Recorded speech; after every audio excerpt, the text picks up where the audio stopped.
যাত্রীরা টিকিট না পেলেও ফাঁকা ফ্লাইট চালানোর অপবাদ থেকে মুক্তি চায় বিমান বাংলাদেশ এয়ারলাইন্স। আর বিমানের অনেক কর্মীর বিরুদ্ধে চোরাচালানের অভিযোগের বিষয়ে ব্যবস্থা নেওয়ার কথা বলছেন সংস্থাটির নতুন ব্যবস্থাপনা পরিচালক জাহিদুল ইসলাম ভূঁইয়া। দুপুরে রাজধানীর কুর্মিটোলায় বিমানের প্রধান কার্যালয়ে সংবাদ সম্মেলনে তিনি আরও জানান, উড্ডয়নকালে বিমানের ত্রুটি খতিয়ে দেখা হবে। দায়িত্ব গ্রহণের এক মাস পর প্রথমবারের মতো সংবাদ সম্মেলনে এলেন বিমান বাংলাদেশ এয়ারলাইন্সের ব্যবস্থাপনা পরিচালক ও প্রধান নির্বাহী কর্মকর্তা জাহিদুল ইসলাম ভূঁইয়া।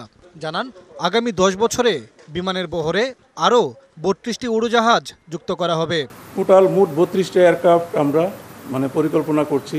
লিখিত বক্তব্য শেষে সাংবাদিকদের প্রশ্নের উত্তরে এমডি বলেন, যাত্রীরা টিকিট না পেলেও ফাঁকা ফ্লাইট পরিচালনার অপবাদ ঘোচাতে চান তিনি।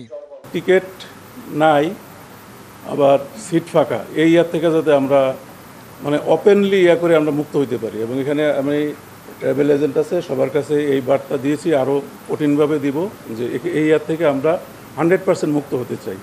উড্ডয়ন অবস্থাতেই গেল এক মাসে অন্তত 5 বার বিমানের উড়োজাহাজে ত্রুটি নিয়েও প্রশ্নের মুখে পড়েন এমডি। আনফর্চুনেটলি একসাথে একটা হয়েছে, কিন্তু সেগুলি ট্যাকেল করা হয়েছে খুব অ্যাজ পার এসওপি প্রপারলি। এখানে একটু অসুবিধা হয়েছে, যাত্রীদের একটু টাইম হয়েছে, তাদেরকে হোটেল দেওয়া হয়েছে। নগদের কাছে সব গ্রাহকই প্রিয়, তাই তো সারা দেশে ক্যাশ আউট চার্জ সবচেয়ে কম। সেগুলি আমরা প্রপারলি ম্যানেজ করার চেষ্টা করছি। বিমানের কর্মীরা চোরাচালানে জড়ালে ছাড় না দেওয়ার হুঁশিয়ারি দেন। এটা তো কখনোই অ্যাকসেপ্টেবল না, এখনও অ্যাকসেপ্টেবল হবে না। এটা তো it is not acceptable, it will be treated properly. হ্যাঁ, এটা হবে এবং হয়েছে, যারা এরকম ফাইন্ড আউট হয়েছে, উইল বি লুকিং ইনটু ইট। বিমানের খাবারের মান নিয়ে কোনো আপোষ করা হবে না বলেও জানান এমডি। মোহন ইসলাম, ডিবিসি নিউজ, ঢাকা।